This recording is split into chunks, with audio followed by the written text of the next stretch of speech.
amazing cellist. Oh, you're an amazing pianist. Oh, thank you. This is beautiful. The first of many collaborations together. Yes, I'm excited. I am too. This is a beautiful piece and more to come. Yeah. So let's catch up, Kamryn. So let's tell everybody what we're doing. Oops, sorry, I hit your ball. Okay. So, your recital was amazing. Yes, your recital was pretty fun. It was spectacular Yeah. to see you that way and everything, and then for you to play with me, it's beautiful. Yeah, it was really fun. It was definitely a new experience for sure. Mm-hmm. But an experience that I want to keep having. Yeah. So. Well, rightly so. When you're as talented as you are, any opportunity to play with anyone and collaborate and you see, I'm trying to play as much as I can with you. Yeah. It's beautiful. It's one thing doing something by yourself, and then when you find someone who's equally talented, even more so on a higher level, they can raise you. And you can really make beautiful melodies together. Yeah.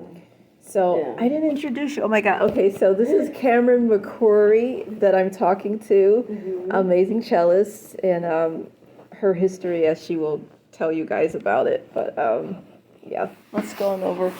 And get a little more comfortable.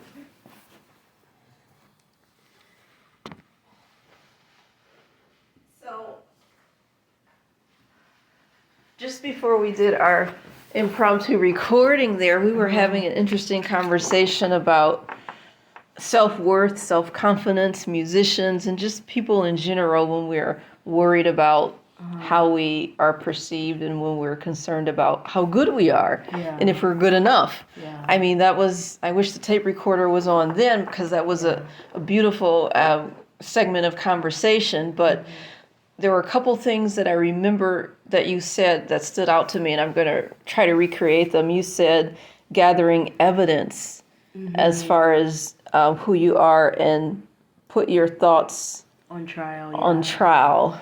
Yeah. Talk about that. That was so captivating. Put your thoughts on trial. So I was referring to like self-doubt or just like any negative feelings that you may come across, basically in any capacity, but we were talking about music. It's easy to become like wrapped up in, I guess, the negative perceptions you have of yourself, and it's easy to identify with that. Like it's easier, and you will identify faster with the negativity. I don't know why. It's kind of just like that's interesting. Yeah, it's kind of just like a paradox. Like you have an easier time identifying with the negative than the positive. I find most people. So when that happens, you do have to kind of like put your thoughts on trial, because you know who you are, like at your core, at your best, you know who you are. You know who you are, period. But when you're feeling any sort of negative thoughts about yourself, I think it's good for you to kind of like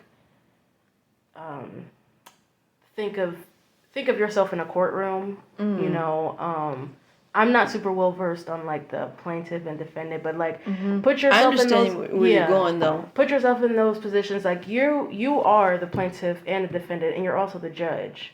So you have to. You have to weigh things out. I think you really have to like take a step back from yourself and consider everything that you've done before you were feeling like this, and just kind of go off of that. That's how I understood it when I first learned about it.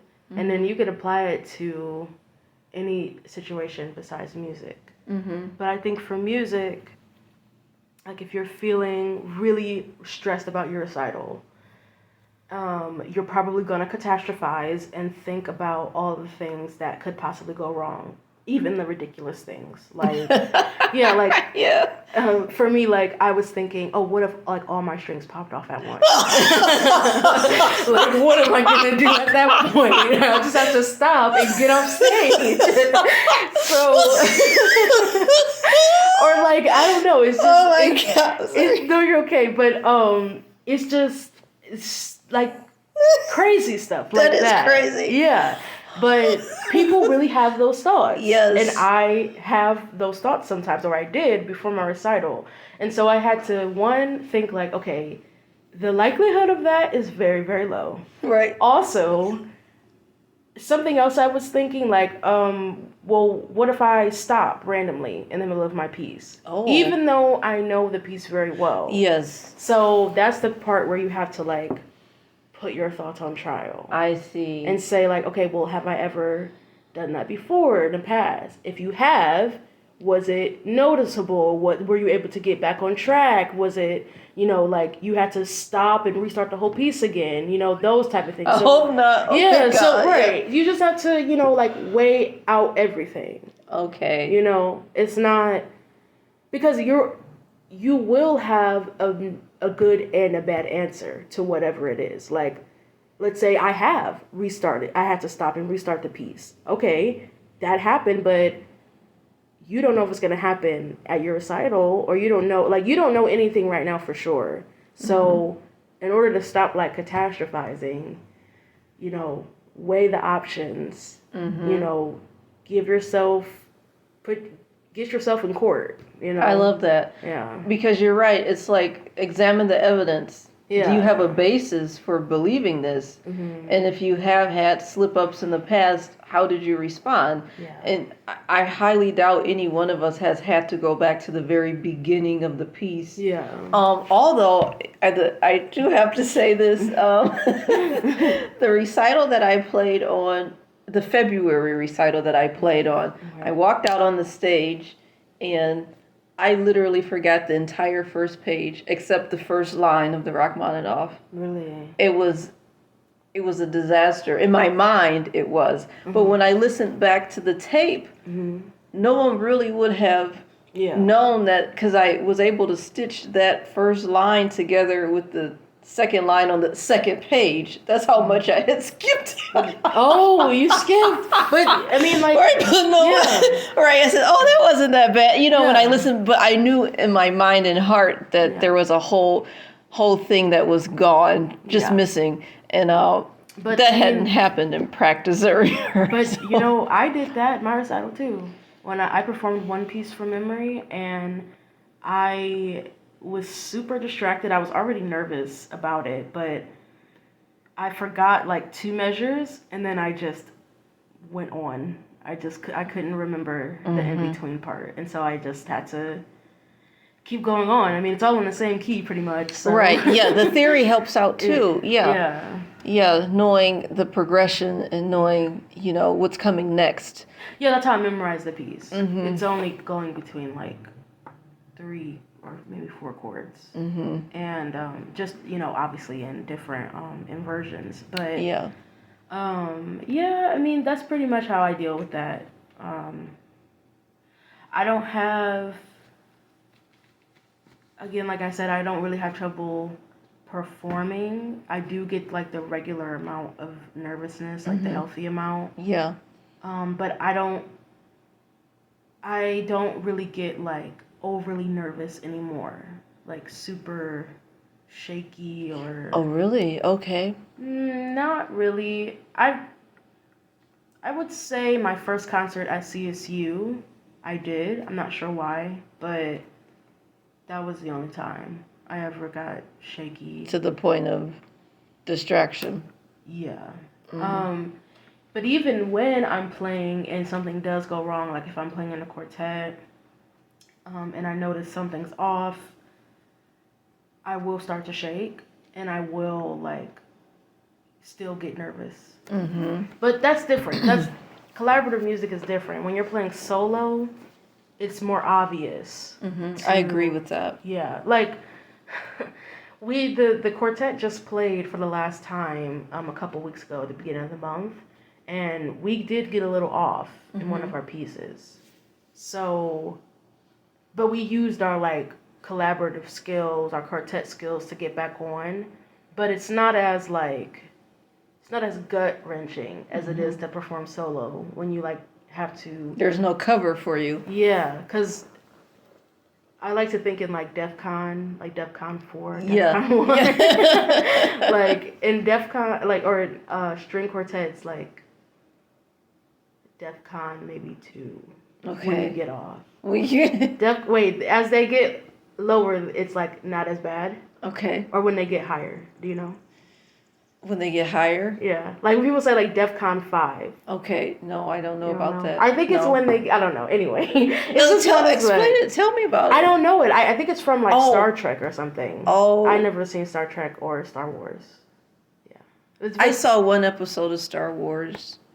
a movie? It was a 3-hour long something. Yeah, it's a movie. It was 3 hours. Yeah, that was a movie. Yeah. Did you like it? It's kind of just. It was interesting to me. But we played. We did the Yeah. instrumental version of Star Wars at the recital last month, May 4th. Yeah. We did the arrangement and we had the video, on the projector, the movie snippets playing while the Yeah. 5 pianists were playing. So I think that made me more curious about Star Wars. Oh, really? It really did. I played the Star Wars Suite by John Williams. It's okay. I mean, I don't know Star Wars or like that. It's just like pop music, like showy pieces, I guess. It's a beautifully illustrated piece. It's just For very score music, yes, absolutely. it's very beautiful. Yeah, It's very beautiful. Score music definitely. It's not like cheesy or anything. No, Yeah. and the student who did the arrangement of Star Wars, she's so good. I can't She remember is. her name. What's her Alex. name? Alex. Yeah. Alex. Yes, she revised that. She arranged it, rearranged it. Yeah. I was blown away. Mm-hmm. She's really amazing. good. She's She really is. good. Beautiful piece. So last time we talked, I'm trying to remember, we were talking about how you got started with cello. And you made an interesting statement then too. You're always making interesting statements, by the way, in case I've never mentioned this to you. Thank you. You said you had to remember you were playing for yourself before anybody was there, before an audience even showed up. And you tied that to where you are now in life with regard to you applying that so many other things. The things that you do them for yourself first. And then anyone else around you, it's kind of like, so what if you appreciate it? So what if you do? So what if you don't? And that kind of keeps you centered. It keeps you in the main understanding of why you're doing something. Do you remember that conversation? Yeah, I mean, I try to. Some days are better than others, but I would say, for the most part, yeah. I was actually going to mention to you, when you were playing the Scarlatti for me, and you were kind of nervous at the beginning, I was going to tell you, like, I don't mean to, like, put myself on a pedestal when I say this, and if you choose to practice it, you shouldn't think of it this way, but you shouldn't be nervous in front of people who who play an instrument but don't know how to play your instrument, or people who don't know how to play an instrument at all, because all that you know is that they can't do what you're doing. Interesting point. Okay. Yeah, like that's all you have to remember is that what I'm doing right now, they wouldn't be able to do it. I mean, I play I'm a musician. I also play the upright bass and I play a little bit of piano, but I could never do what you were doing. So you shouldn't care you shouldn't be nervous. That's all you have to, like, I know you want to, a part of playing well is you want to impress people. Correct. Absolutely. But if you just think about, okay, I'm practicing, I want to get this down because I want to play it well, I want to feel comfortable when I play it, then think that same way when you're performing too. That's pretty much all I think. Like, I also think when I'm performing, I took a class, like a performance pedagogy class before my recital, and they were asking like, well, how do you get over your nerves while performing? I just think, well, they're here to see me. Like, Right, yeah. They're here to support you. They're not here to break you down or anything like that. They're your support group. yeah. And that's a really good... nice way of putting it. But Okay. for me, since I have to like kind of get out of myself a bit, I have to get out of my head. I have to put myself on that pedestal. I don't mean to, but I have to, because it makes me own the stage even more. Like, and that's a big part of performance practice. I don't have trouble owning the stage. Like, when I get on the stage... I can tell. Yeah, when I get on the stage, it's just like, oh my When you walked out, I was like, oh my God, look at her. Yeah, it's just like an overwhelming sense of like, oh yeah, like... This is me. This is what I do. Yeah, I know how this is going to go. Yeah, so you had... And that's just like been ingrained in me. Like, I didn't have to practice doing that. But when, you can still feel nervous while feeling like that. So that's when you tell yourself, okay, they're here to see me. They're here to hear me play. They're here to see me shine. That's what I'm going to do. I'm going to make mistakes. Who cares? But at the end of the day, they paid tickets to come see me. May not be ticketed, but in the future. But I get the point. Yeah. They took their time. Yeah. They wanted to come. Yeah. I didn't ask them to come. I made a flyer, but I didn't say addressed to, I see. So, yeah. Good point. Yeah, that's pretty much my thought process. That's been working for me for a while. So good point. Yeah, that's helpful. Yeah. And I'm soaking in everything that you're saying. Yeah. Because it makes sense. It has to become normalized.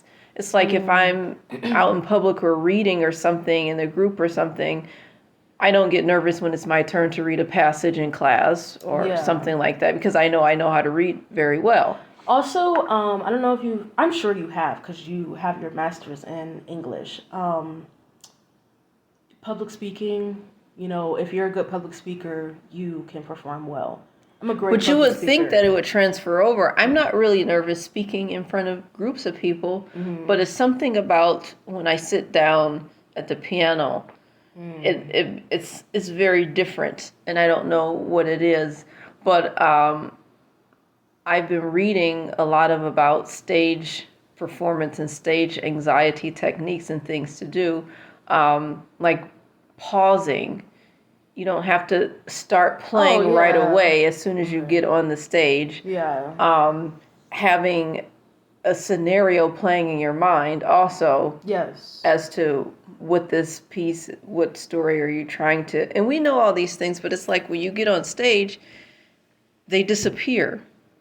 They do disappear to an extent. Out of your mind, it's like, okay, you see the audience, you see people excited to see you, and then you suddenly think, oh my God, what if my hand shakes and I sound 2 notes on the first stroke instead of 1? Or what if I, like you said, catastrophizing? Yeah. Part of that is... or what if all the keys fall out of the piano? Yeah. But, part of that is performing as much as possible. You have to... There's no way that you are going to get over those fears if you avoid performing. But you know what I noticed? When I just played at a restaurant last week, and I wasn't even half as nervous as I usually am. And I didn't even notice that I wasn't nervous until I finished the piece. And it's like I forgot to be nervous. Yeah, that's good. That's a good thing. It's Sometimes like it works out like that. And it did. So I'm like, oh my God, this is really interesting. This is really working. I've been trying to, as you know, all around town, places, bars, restaurants, because August 31st will be here very fast, very soon. And that's the day. That's the big day. So that's why even what we're going to go do today, at a friend's house and everything and play, I think any opportunity to play in front of someone, and then Nighttown on Thursday is going to be wonderful. Yeah. Especially since our ensemble is something we're easing into. Yeah, because you can read all about it, but you have to actually do it. Yeah. To get the experience. It's like exposure therapy. Yeah. And since the pandemic, we really haven't played much. Yeah. Well, I haven't, not publicly. So this is like my first season since the pandemic actually getting back into in the arena of playing outside. Yeah. So, But you definitely do have to you definitely have to perform. Like I tell all my colleagues, like, Thursday series is the biggest blessing you guys have right now. Okay, Yeah. you're nervous for your recital, but Thursday series happens every single Thursday. right. I played on a lot of those too. Right, and it's the same 5 people that come every week. So like you would be a fool not to just sign up every single week. Yeah. And I tried my best this semester to perform in a lot of it. I should have performed more, but you're not gonna get around it. No. And your studio has a studio class, but the violin or the string area, they don't have studio classes at all. Oh, I didn't know that. Yeah, no. And the cello studio is only like 2 people. Are you serious? Me and another girl. So it's there's just somebody coming in, so it'll be 3 people now. But of course, not all the professors have time. I want to take the initiative to start a string studio class, like just student led, because I don't. Oh, that would be great. Yeah, I feel like I feel like it may not need to go through all the loops and roller coasters that a regular class, like getting that, set in stone. I don't feel like that's necessary for this. And also a lot of my peers are nervous to play in front of each other. It's a common thing. And sometimes it manifests in different ways, though. Oh, that's interesting. Tell me about that. Well, like anger or like irritation. Interesting. And that's not being an effective musician. I don't think, first of all, it's inappropriate. You shouldn't be irritated or angry at your colleagues for making a mistake. What do you think the word rehearsal means? Exactly. They get angry for mistakes? They get irritated and angry, yeah. But they're not perfect either. They're not professionals either. And orchestra at school is a place for you to make mistakes, and also there's not for you to just come, play your part, and leave. You rehearse for 2 hours for a reason. Exactly. This is the time for you to make mistakes. To comb it all out. Right, exactly. So, but not everyone has that same mindset. Not everyone has good orchestra etiquette, whatever. I could go on for days. But I think it would be it would be to our advantage. Because we need to start performing for each other and getting comfortable with each other's skill levels. Yeah, absolutely. Because everyone knows like who the good people are and the in-betweens and maybe like the bad, however you want to say it, but it's good to appreciate the differentiation in music education. I agree. Yes. You're so wise. I mean, to be the age that you are, I mean, I listen to you speak and it's like, wow. Yeah. Where has she been when I was trying to do this thing?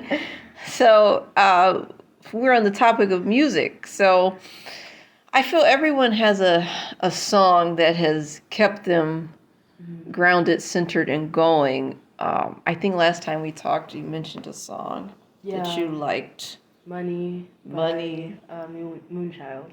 Okay. Yeah. Money by Moon. You want to sing some of it, or should I play some? No. No. Excuse me. Definitely play it. Okay, so we play a snippet of it. And then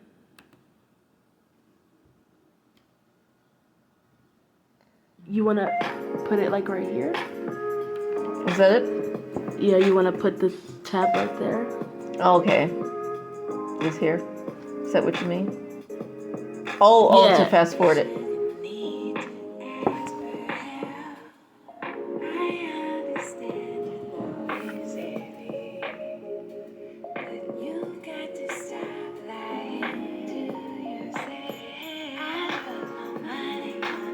This is the lyric.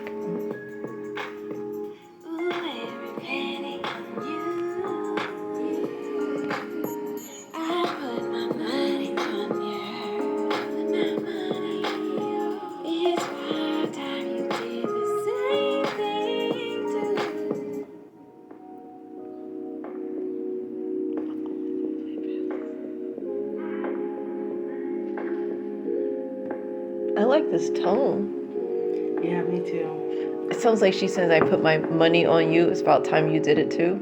Yeah. Is that what she's saying? Yeah.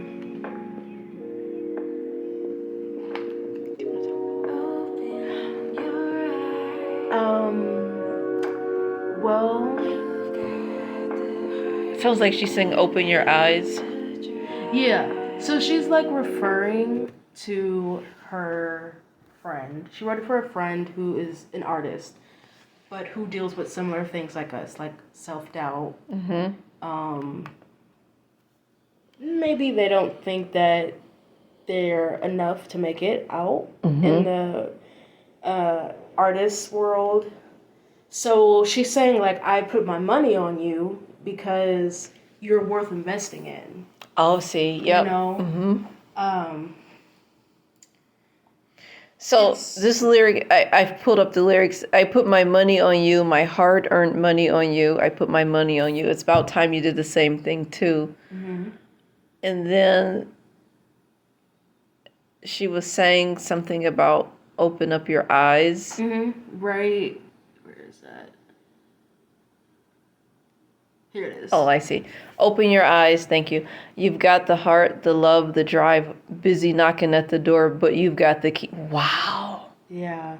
So just... But you've got the key knocking at the door. Oh, that's powerful. Yeah, like basically what we talked about, like You already have 20 it. minutes ago. You already have it. Yeah, just because everybody else can invest in you, but if you don't believe it for yourself, then what's the point? There is no point. Yeah, it's kind of... You're going to have your biggest supporter, which is going to mean almost as much as you supporting yourself, but it's not... You know, they're not doing what you're doing. They're not experiencing the same things that you are. So it's not as, you know, it's not as meaningful, but it is meaningful for someone to tell you, like, to continuously tell you, you know, you need to put yourself out there because you are the type of person who would excel, like, immediately. So, but... At the basis of it, you have to believe it yourself too, and yeah, I agree. Well, I think this is a good pause point. Powerful message today. Yeah, This is great. yeah. Thanks for talking to me. Thanks for playing. I think we should play some more. Yes. Let's play some more. Okay. But this is really good. I'm glad that we had this conversation. Me too. Yeah. And we need to publish our performance dates too. Yeah. So that everyone can come. Yes. Yeah. So even after August. Yeah. And then your next one is in November, right? I think you said. Probably in November. Yeah. I don't want to do it in December. That's Yeah. gonna be too much. So we publish that also so that people can come support us. Yeah. Yeah. You can do it. Thanks, Kamryn. Thank you, Nina.